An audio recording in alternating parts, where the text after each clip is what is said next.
Bà nội biến mất rồi. Hơn nữa chúng ta đã rơi vào ác mộng rồi.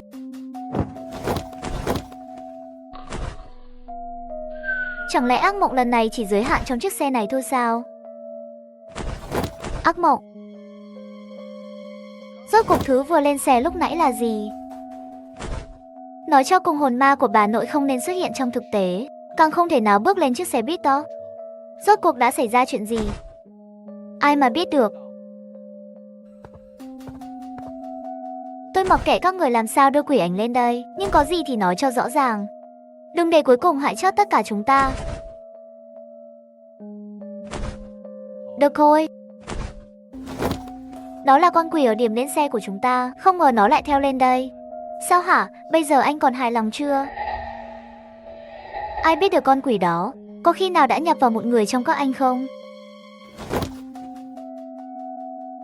Xem ra là NPC trong ác mộng lần này rồi. Hay là chủ động đi nói chuyện với họ thử xem. Ác mộng sẽ không thiếu thông tin cần cho chúng ta.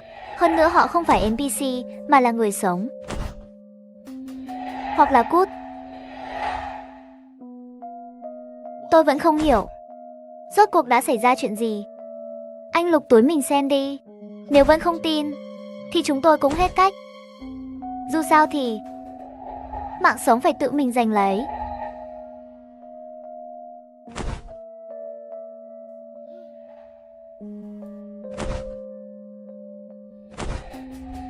Chiếc điện thoại này rõ ràng tôi đã vứt ở bờ hồ rồi.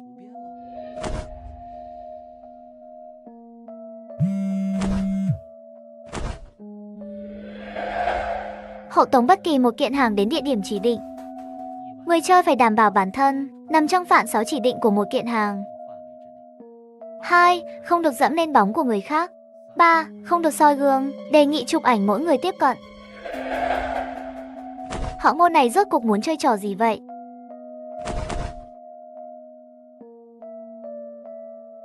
Dẫn đường. Điểm đến, Trung tâm Văn hóa Trung Thành, gần 1000 km. Mọi người yên lặng chút. Đây là một điểm ngắm cảnh nổi tiếng. Cho mọi người 30 phút đi vệ sinh và chụp ảnh. Vị này là Tôn tiên sinh. Tôi biết tôi rất đẹp trai, nhưng cũng không cần chụp tôi nhiều hơn phong cảnh chứ. Ha ha. Vậy thân phận lần này của chúng ta là khách du lịch đi theo đoàn à? Mấy bức ảnh này cũng chẳng có gì đặc biệt. Các anh nói xem quỷ trong ác mộng có thể bị chụp bằng điện thoại không? Có khả năng đó. Nếu không thì khó giải thích vì sao lại đưa ra đề nghị như vậy. Được. Xem ra hai người kia phần lớn là con người.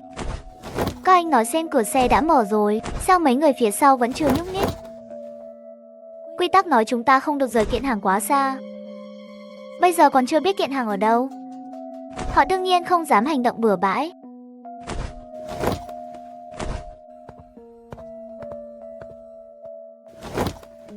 Mấy người. Đồ đâu? Tôi hỏi đồ đâu? Đồ gì chứ? Rốt cuộc anh nói gì vậy?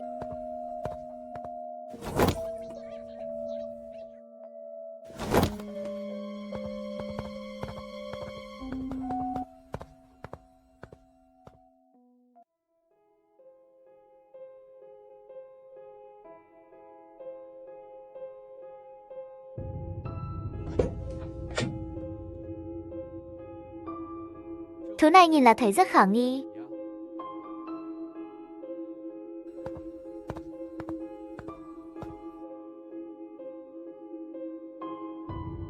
Bên trong chính là kiện hàng. Không thể chậm trễ, mở ra xem trước đã rồi tính. Đúng, tôi đồng ý. Vậy anh mở đi. Sao lại là tôi? Anh là người đề xuất trước. Đương nhiên anh phải đi trước. Lát nữa cho anh chọn trước một cái. Như vậy được chưa? Đi đi, còn chần chừ gì nữa? Tôi. Chẳng lẽ trong cái hộp này là thứ nguy hiểm gì sao?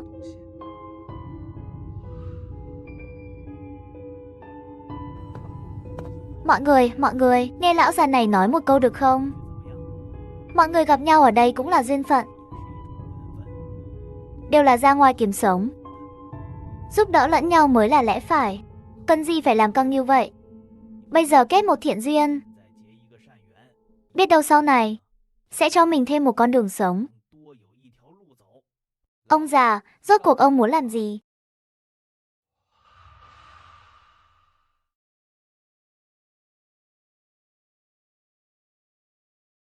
Gã dâu quai nón vốn luôn kính trọng người già, nhưng thái độ lúc này rõ ràng cho thấy anh ta nhìn người rất chuẩn. Trên đầu lão già này có ác ý còn sâu sắc hơn cả gã âm trầm kia. Biết đâu ông ta từng rớt người rồi.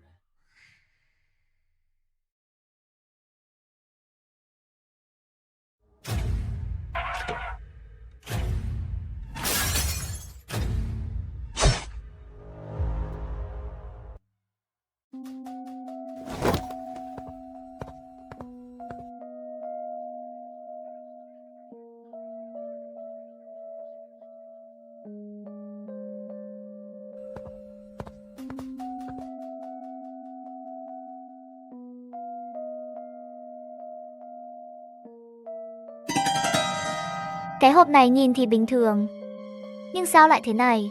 Vừa đến gần nó, trong lòng đột nhiên lạnh buốt.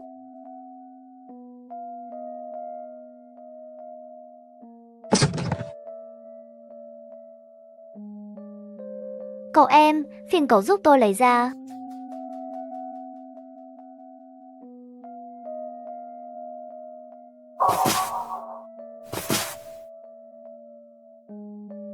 Bên trong là thứ gì vậy? Cậu sờ ra được không? Không sờ ra rõ lắm.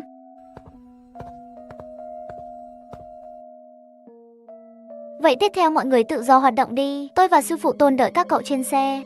Khoan đã, tôi có một đề nghị. Phong cảnh ở đây đẹp như vậy, hay là phiền sư phụ Tôn chụp cho tất cả chúng ta một tấm ảnh. Thế nào?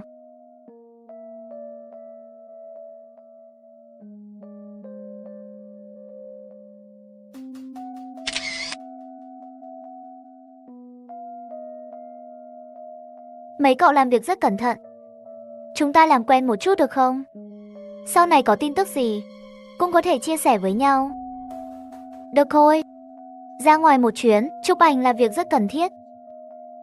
Mỗi người các cậu thêm tôi vào đi. Tôi gửi tấm ảnh vừa rồi cho mọi người, coi như lưu lại kỷ niệm. Chẳng mấy chốc, mọi người đều trao đổi thông tin liên lạc, đồng thời cũng làm quen sơ qua. Ông lão chỉ nói mình họ Ngô. Người u ám kia tên là Chính Đinh.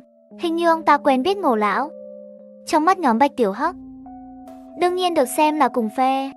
Trong đó người nam tên Chu Nhất, người nữ tên Chu Lục, rõ ràng là tên giả, thuộc phe khác. Còn Lý Tiểu Khiêm thì đi một mình.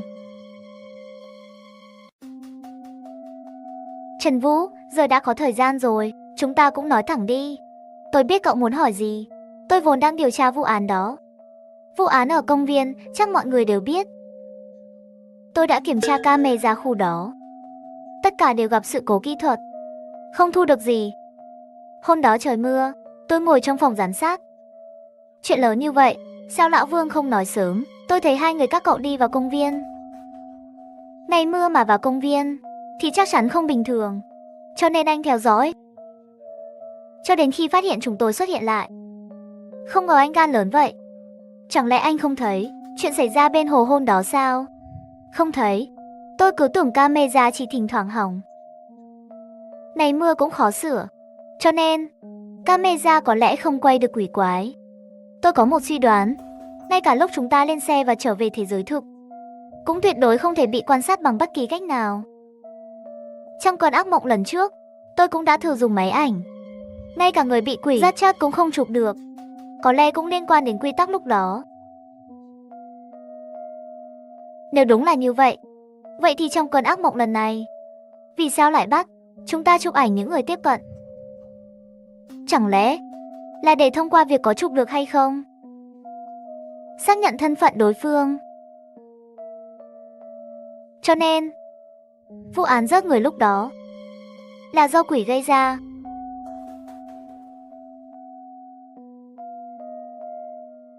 Trong ác mộng, người chắc sẽ xuất hiện ngoài đời thực, ở địa điểm tương ứng, điều đó chứng minh thế giới ác mộng là thật.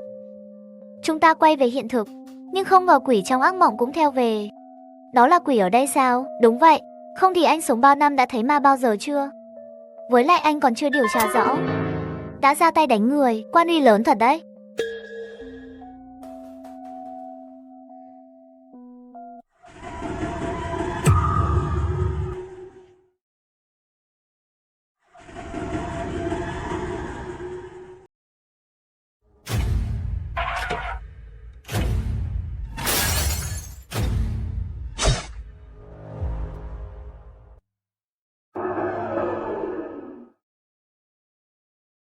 Sao vậy?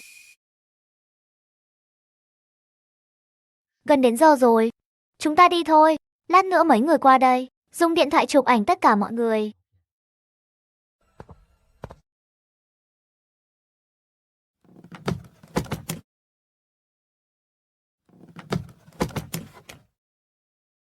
Anh định làm gì vậy?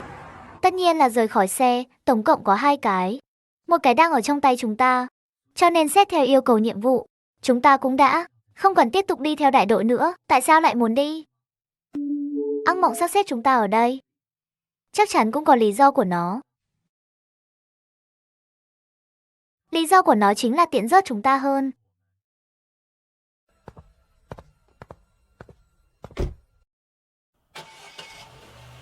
Tôi đã gọi cho một tiệm cho thuê xe gần đây rồi. Họ sẽ sớm đưa xe tới thôi. Tiền đâu ra vậy?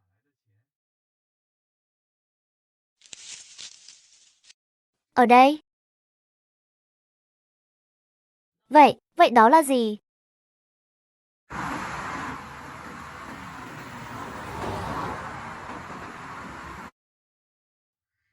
Sao trong khoang hành lý lại có người? Không lâu trước đó, Bạch Tiểu Hắc vừa mới lấy mấy chiếc vali này ra khỏi khoang. Sao lúc đó không phát hiện có gì bất thường?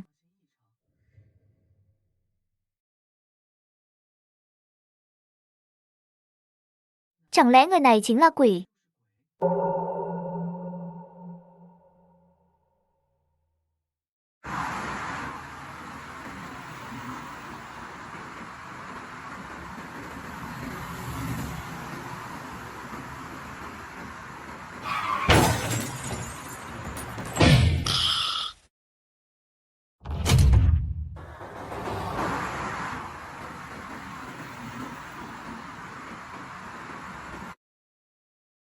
Mẹ kiếp!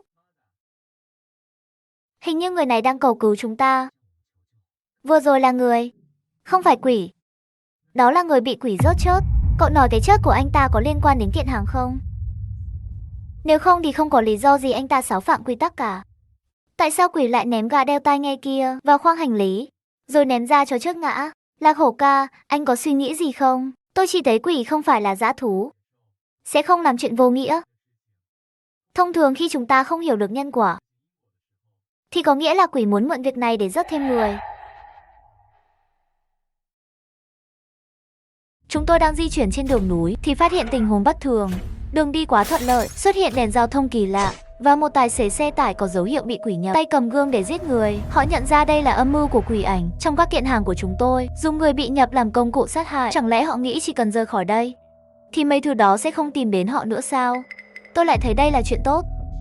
Có thể chia ra hành động. Xét về mặt lý thuyết, khi một bên gặp nguy hiểm thì bên còn lại sẽ an toàn. Điều này chỉ có thể chứng minh tần suất dụ dỗ của quỷ đã giảm xuống, nhưng chỉ cần bất kỳ ai xáo phạm quy tắc thì nó vẫn sẽ tới rớt người. Như vậy đã đủ rồi. Thông thường mà nói, quỷ sẽ không xuất hiện cùng lúc ở một chỗ.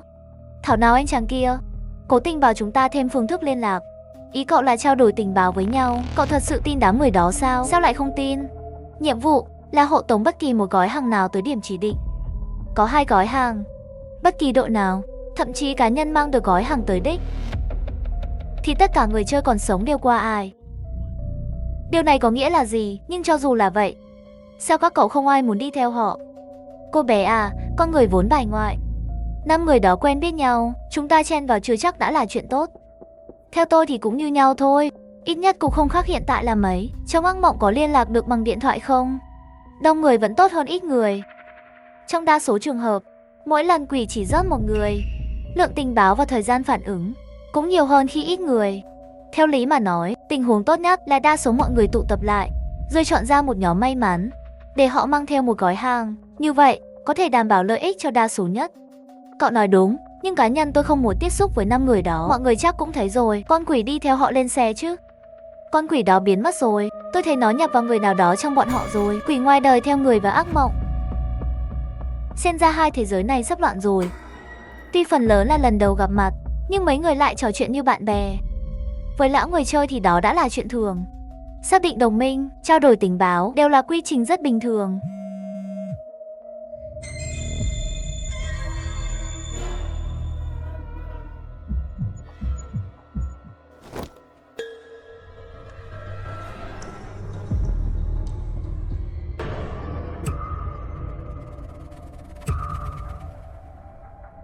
Quỷ giả làm hướng dẫn viên, muốn dắt thêm người, cái bóng của anh sao vậy? Chuyện gì thế? Chẳng lẽ quỷ không ở trên chiếc xe đó, mà ở đây sao? Bốp, bốp. Chiếu sáng. Quỷ Hàn chỉ ẩn trong bóng của một người. Khi bóng của Trần Vũ kéo dài lúc nãy, những người khác đều không có. Nếu không thì đã có người xáo phạm quy tắc rồi. Mọi người đứng yên và bật đèn pin. Chẳng phải quỷ ở trên xe sao? Nó tới rồi. Cảnh này có thấy quen không? Ở nhà ma thằng nhóc đó cũng dùng quy tắc mùi để rớt chúng ta. Cậu nói quỷ lõi. Không thể ép người khác xáo phạm quy tắc. Đúng vậy, đó là thiết luật. Vậy nên chúng ta gặp con quỷ thứ hai. Chỉ có như vậy, trong gợi ý mới ghi rõ quy tắc ác mộng. Con quỷ này thuần túy để rớt người. Chỉ sợ mọi chuyện không đơn giản vậy. Huống chi là gương, chụp ảnh, gói hàng, còn tượng trưng cho gì nữa?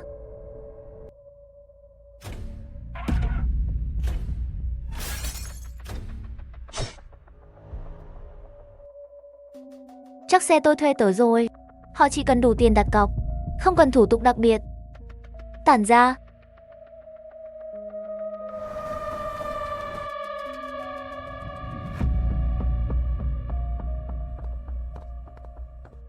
Mấy người là thuê xe phải không? Giấy tờ đây, xem đi. Mấy người cũng kiểm tra lại. Khoan đã, đèn pin, chất tiệt.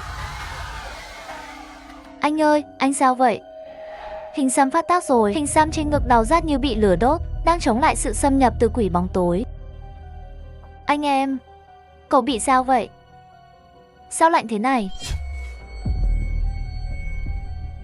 Này anh em, đừng làm tôi sợ. Rốt cuộc cậu sao rồi? Kỳ lạ thật. Ngay khoảnh khắc bị người anh em này nắm lấy, cảm giác lạnh lẽo ban nãy bỗng biến mất.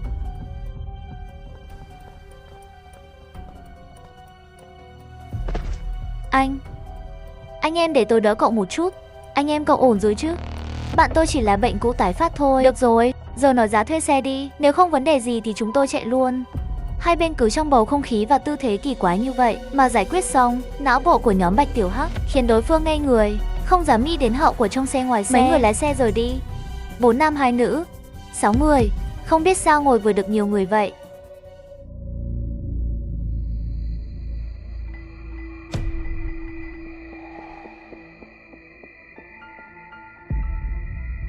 Hướng dẫn viên đã chốt rồi. Thứ này, đừng sợ, bị ma đuổi cũng không sao. Chỉ cần tuân thủ quy tắc là được. Trong xe không có gương, chúng ta ngồi sao cho chân không chạm đất, không dẫn được lên bóng. Người đó biến mất rồi. Chân chạm đất trong đường hầm. Ai biết được bên cạnh có khi nào đột nhiên có ánh sáng chiếu vào không? Ảnh thay đổi rồi.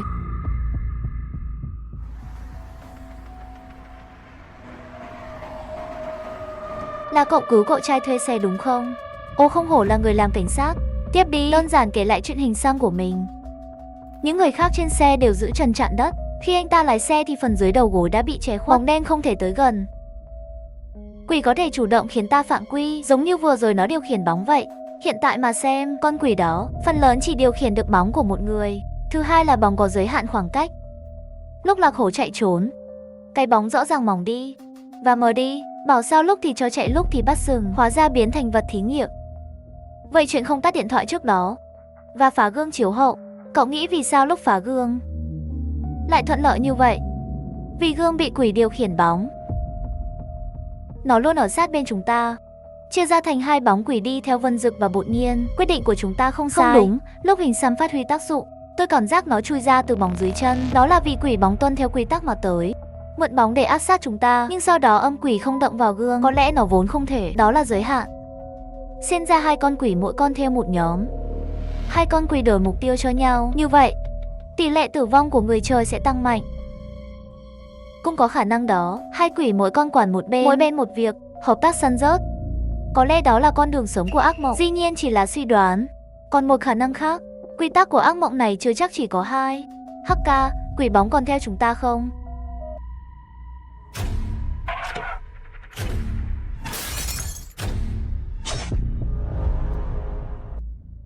HK, quỷ bóng còn theo chúng ta không? Nó đã quay về chiếc xe kia rồi. Trong ảnh cậu thấy gì? Trong ảnh xuất hiện thêm một khuôn mặt, nó giống như một cái bóng, nằm ngay dưới chân hướng dẫn viên. Con gã râu quai nón đó. Anh ta sao rồi? Vì sao họ chỉ không ngừng hỏi, mà không tự mình xem ảnh? Nửa khuôn mặt của anh ta đã biến mất hết ngũ quan, giống như có một con quỷ đã ở trong người anh ta rồi. Xem ra ít nhất có 2 con quỷ. Chỉ nhìn mô tả, anh có thể cho thấy ai đã bị quỷ nhập. Vừa bước vào ác mộng đã có 2 người chớt. Anh ta quả nhiên đã chớt rồi. Con quỷ vừa rồi chủ động lộ diện, rõ ràng là muốn làm gì đó, nhưng sau đó vì sao lại biến mất luôn? Có lẽ khi Trương Phi gửi tin cho chúng ta, nó đã biết rồi. Có lẽ nó đã sang nhóm khác. Có nên nói chuyện này cho bên kia không? Bọn họ bị diệt sạch cũng chẳng tốt cho ta. Tất nhiên phải nhắc họ.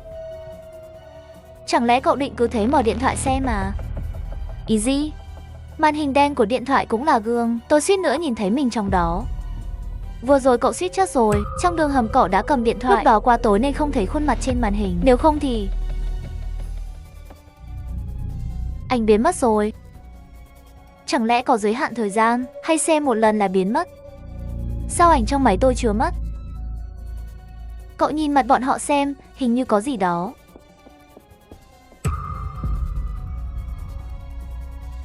Anh, cậu làm gì vậy? Những người khác lập tức nhận ra có gì đó không ổn. Chu Lục phản ứng cực nhanh, tất cả đều nhìn rõ ràng. Chiếc điện thoại màn hình đen ông lão đưa ra, rõ ràng là đang dụ Trịnh Đinh chạm vào cái bẫy âm hiểm của quy tắc tử vong. Kỳ lạ là ông lão lại phớt lờ họ.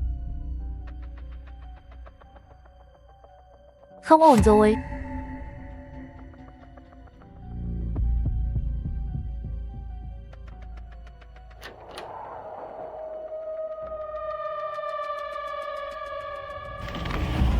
Ha ha ha, cứu tôi với. Anh ta chết rồi. Đừng động, nhìn kìa. Trong tay anh ta cầm gì vậy? Khốn kiếp. Ha ha ha ha. Ý nghĩa của việc soi gương. Lúc đó ông không thấy mình trong gương đúng không? Vậy sao Trịnh Đình vẫn chớt? Có lẽ ông Ngô vô tình nhìn màn hình nên bị quỷ rớt ngay lập tức, hoặc là ông ta phạm phải quy tắc khác mà ta chưa biết. Tôi đoán 2 gói đồ là lõi của ác mộng. Điều này có thể nghĩa là có hơn một lệ quỷ. Cũng là nguyên nhân ông lão bị nhập rồi rớt Trịnh Đinh. Ý cậu là 2 con quỷ hợp sức rớt họ. Một con khiến họ phạm quy, còn con kia thì... Lúc đó ông lão đã bị nhập rồi, nhưng dường như có một bàn tay kéo 2 người ra ngoài cửa sổ. Giờ có thể chắc chắn quỷ ép ta phạm quy.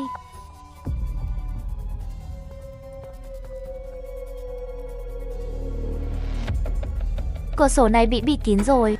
Bịt kín sao?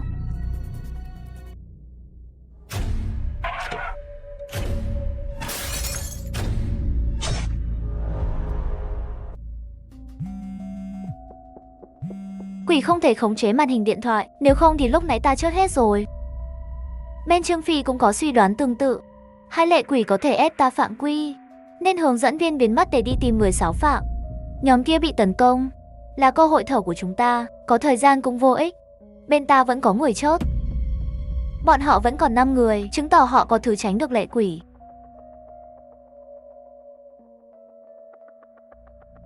Họ gửi tin tới rồi. Bên kia ông Ngô và Trịnh Đinh chốt rồi. Trịnh Đinh vì nhìn điện thoại ông Ngô đưa, còn ông Ngô thì không biết bị quỷ nhập từ lúc nào. Gì cơ? Cả hai đều chốt. Họ Ngô không phải dạng vừa. Ảnh trong điện thoại họ cũng biến mất hết. Đám quỷ này ghê thật. Có thể là do thời gian, hoặc sau khi bị người xem qua thì ảnh sẽ biến mất, chứng tỏ ảnh có tác dụng. Chúng ta thử nghiệm để xác nhận nguyên nhân.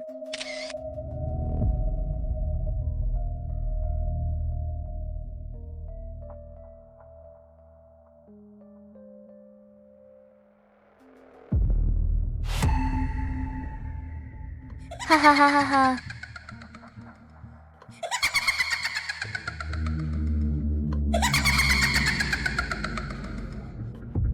Cậu làm gì vậy ha ha ha? Tỉnh lại chưa? Chuyện gì xảy ra vậy? Cậu suýt chết rồi. Trong ảnh có một con quỷ ngay bên cạnh tôi. Hình như khi tôi liếc nhìn, Cả bức ảnh giống như một tấm gương, dẫn tôi nhìn ra cửa sổ xe.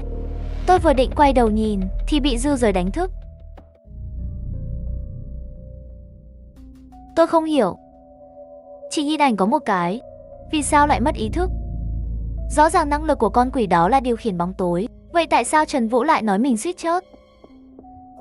Tình huống rất đơn giản, con quỷ trong bức ảnh chính là quỷ gương theo bọn ta. Cậu xem lại bức ảnh vừa chụp đi. Sau khi cậu nhìn xong thì ảnh biến mất, đó chính là kết quả thí nghiệm, cho nên camera điện thoại có thể chụp được quỷ. Không phải vậy, quỷ ở đâu đối với chúng ta không có ý nghĩa gì. Cho dù cậu biết nó ở đâu, cũng không thay đổi được gì. Ngược lại thì khác, có thể nó cố ý, cố tình để cậu nhìn thấy vị trí của nó, dẫn dụ cậu chủ động tìm đến cái chết. Chỉ cần cậu quay đầu sớm hơn một chút là sẽ thấy một chiếc gương. Cái gì? Tôi dùng khóe mắt thấy có bóng đen leo lên cửa kính, biến thành một tấm gương rõ ràng. Hóa ra bóng tối biến thành gương. Vì vậy anh Hắc bảo chúng ta hạ cửa sổ xuống và đừng tắt điện thoại. Nhưng tốt nhất là úp màn hình xuống để tránh lọt ánh sáng. Dù sao kính chắn gió cũng không hạ được. Chỉ cần ánh sáng trong ngoài gần bằng nhau thì sẽ không hình thành gương. Sắp tối rồi, cố gắng đừng lấy điện thoại ra là được. Cuối cùng chúng tôi cũng biết ông già họ Ngô rốt cuộc chết như thế nào.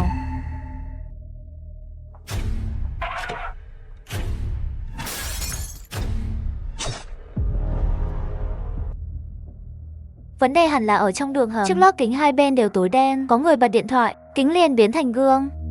Ông lão bất ngờ nhìn thấy tấm gương đó. Kết quả lập tức bị quỷ rớt chết. Ông ta rất tinh danh, không thể là ông ấy bật điện thoại ở ngay bên cạnh ông ta. Tôi đoán là người đó bật điện thoại trong bóng tối, khiến ông lão bị hại chết. Phản ứng dây chuyền sau cái chết của ông lão khiến chính Đinh tự tay rước họa vào thân. Tìm chỗ kín đáo để dừng lại, đập vỡ kính chắn gió. Tối nay ở lại hay đi xuyên đêm? Tôi không khuyên đi đêm, buổi tối có quá nhiều yếu tố không chắc chắn. Vậy thì ngủ trên xe đi, lát nữa tôi đi mua đồ sinh hoạt. Trong vali của 5 người chỉ còn vài bộ quần áo, gần như chỉ còn tiền mặt. Mua đồ dùng mấy ngày ở thị trấn, sau đó không cần lo thiếu đồ ăn. Chúng tôi không cách xe buýt bao xa. Ai còn nhớ hôm nay vào đường hầm lúc nào? 3 người bàn bạc rồi quyết định ở lại trên xe cho an toàn. Trên xe không có gương, cũng không có nguy cơ dẫm phải bóng. 3 đứa các cháu muốn ở lại trên xe à? Vâng, không biết có được không? Theo quy định thì không được. Công ty du lịch đã thuê chọn xe này, tôi chỉ có trách nhiệm đưa các cháu đến nơi. Chỗ ở cũng đã sắp xếp xong rồi. 5 người kia vốn không nên xuống xe giữa chừng. 5 người còn lại, tài xế còn nhớ Trương Phi và những người rời đi. Chỉ riêng 3 người đã chết là không nhớ. Điều này có lẽ cho thấy chỉ cần bị quỷ rớt chết sẽ biến mất khỏi ký ức của những NPC này.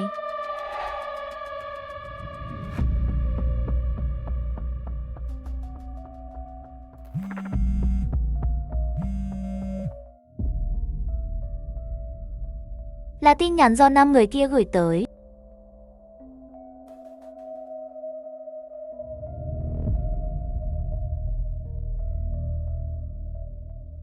Họ nói gì vậy? Họ nói: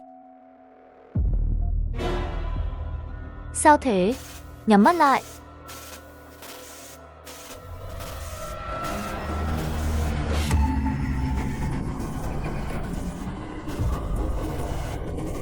Ha ha ha ha ha ha ha ha.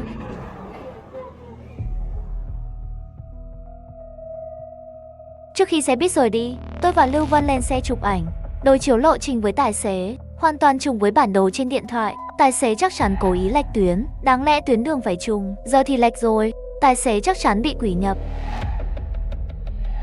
Nhưng rốt cuộc tài xế chết thế nào? Là do chúng ta bỏ sót. Xe buýt vừa rời đi, hướng dẫn viên đã là quỷ rồi. Quỷ giả làm người là để rước người. Lúc đó hắn chưa ra tay, chỉ có thể là đã rước tài xế trước rồi. Trước đây chúng ta tưởng hắn biến mất là đi tìm chúng ta. Quá ngây thơ. Tài xế chỉ là người thường. Cho dù quỷ có hạn chế gì đi nữa, rớt ông ta thì rất dễ. Chỉ cần nói trên mặt ông ta có thứ bảo gì đó, ông ta đi soi gương là được. Cả cách này cũng nghĩ ra được. Cậu mà đi làm quỷ thì thủ đoạn chắc đầy mình. Ý cậu nói hạn chế là gì? Không rõ quỷ gương có thể điều khiển bóng tối, nhưng nó bị ảnh hưởng bởi ánh sáng. Bóng tối cũng có giới hạn độ dài. Con quỷ này dụ người ta soi gương chắc chắn cũng có giới hạn, phải dựa vào bên kia tự giải quyết thôi.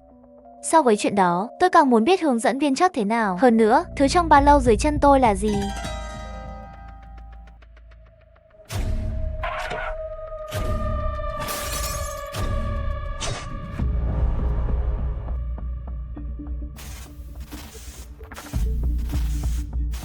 Ha ha ha ha ha ha ha ha.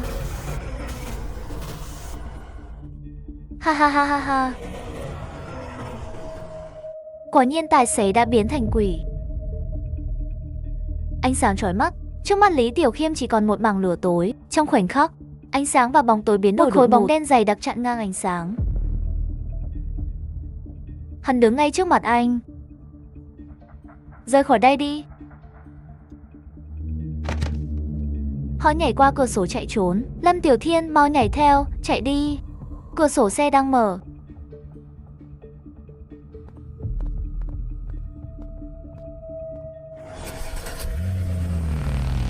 Chiếc xe khởi động rồi. Ngăn tôi rời khỏi anh.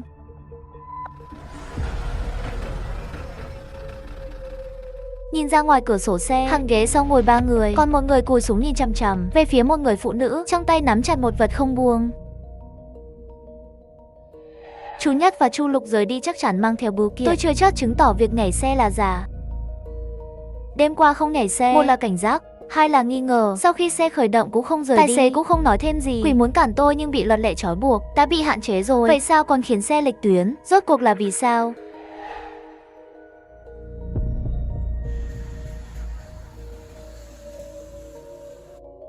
Ngày mai chúng ta sẽ đến nơi. Nếu nhanh một chút, có khi rạng sáng nay đã tới rồi. Vì sao nhiệm vụ ác mộng lần này lại là hộ tống một bưu kiện? Ngoài những quy tắc ta biết, tôi còn lo sẽ có nguy hiểm khác. Bưu kiện này chắc chắn có vấn đề. Hướng dẫn viên cưới cô ấy chưa lâu đã chết, chắc chắn có liên quan đến bưu kiện này. Mọi người nói xem, có khi nào hướng dẫn viên vô tình mở bưu kiện, nhìn thấy thứ gì đó, ví dụ như gương, chẳng phải ai mở ra là sẽ bị quỷ rớt sao? Chẳng lẽ đến nơi rồi, sẽ có thứ gì đó ép chúng ta phải mở nó?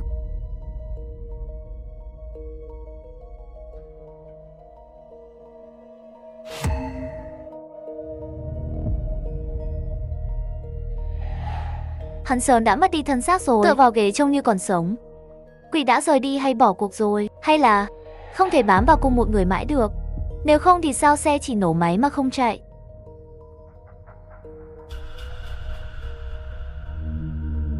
May quá, có lẽ cuối cùng quỷ cũng hết sức điều khiển xác chết.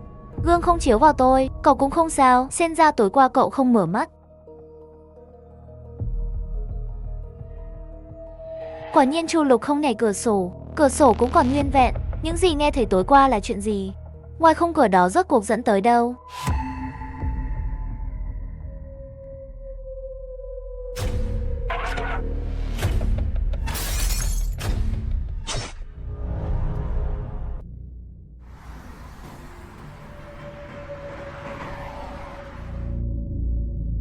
Bên kia xảy ra chuyện gì vậy? Tài xế chết rồi. Họ suy đoán việc quỷ nhập xác có giới hạn thời gian. Tài xế cầm 2 chiếc gương chiếu hậu. Bạch Tiểu Hắc kể lại tỉ mỉ những gì nghe được một lượt. Có khi nào đã có người chết rồi? Quỷ đang giả làm người đó.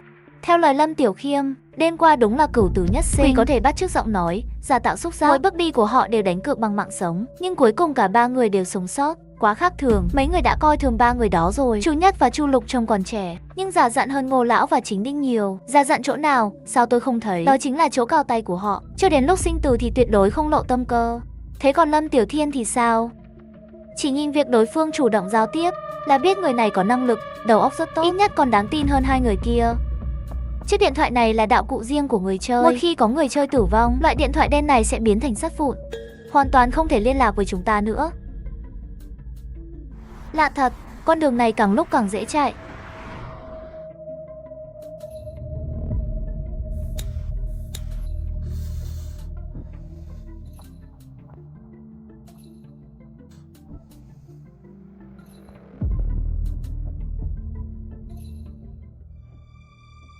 Không đúng, chúng ta đang đi đâu vậy? Mau lùi xe lại. Hắn cầm cái gì thế? Hình như là mang theo cái gương.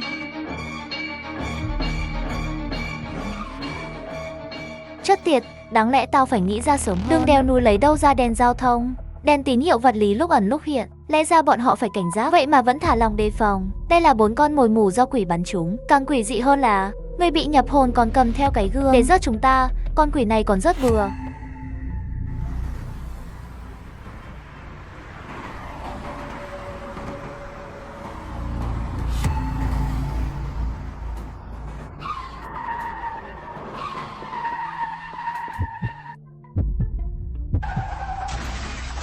Nếu không có Bạch Tường Phí nhắc nhở, nếu không phải gã dâu quai nón phản ứng kịp thời, giờ bọn họ đã thành oan hồn rồi. Hoặc rơi khỏi lan can, ngã xuống núi. Quay về. Quỷ bóng ảnh tới rồi. Tôi vẫn luôn nhìn chằm chằm tài xế xe tải phía sau, nhìn qua thì giống như đang cầm gương. Hắn ta như thể đang đi về phía bên kia. Chẳng lẽ mấy người bên quỷ ảnh đều chốt rồi sao? Chắc là chưa đâu. Vừa rồi tôi còn nhận được tin nhắn của họ. Tôi đoán nếu không phải hai con quỷ đều tới đây, thì là vị trí của họ đã hoán đổi. Khoan đã, tài xế xe tải kia chắc chắn bị nhập rồi. Nếu không sao lại đột nhiên lao thẳng vào chúng ta. Mau giảm tốc, đừng gây tiếng động. Không thấy hắn cầm cái gì sao? Tôi sẽ tông hắn ra ngoài, tông xéo cho hắn rơi xuống vách núi. Đừng để tên này bị chiếc xe chẳng chắn mất. Đồ ngu.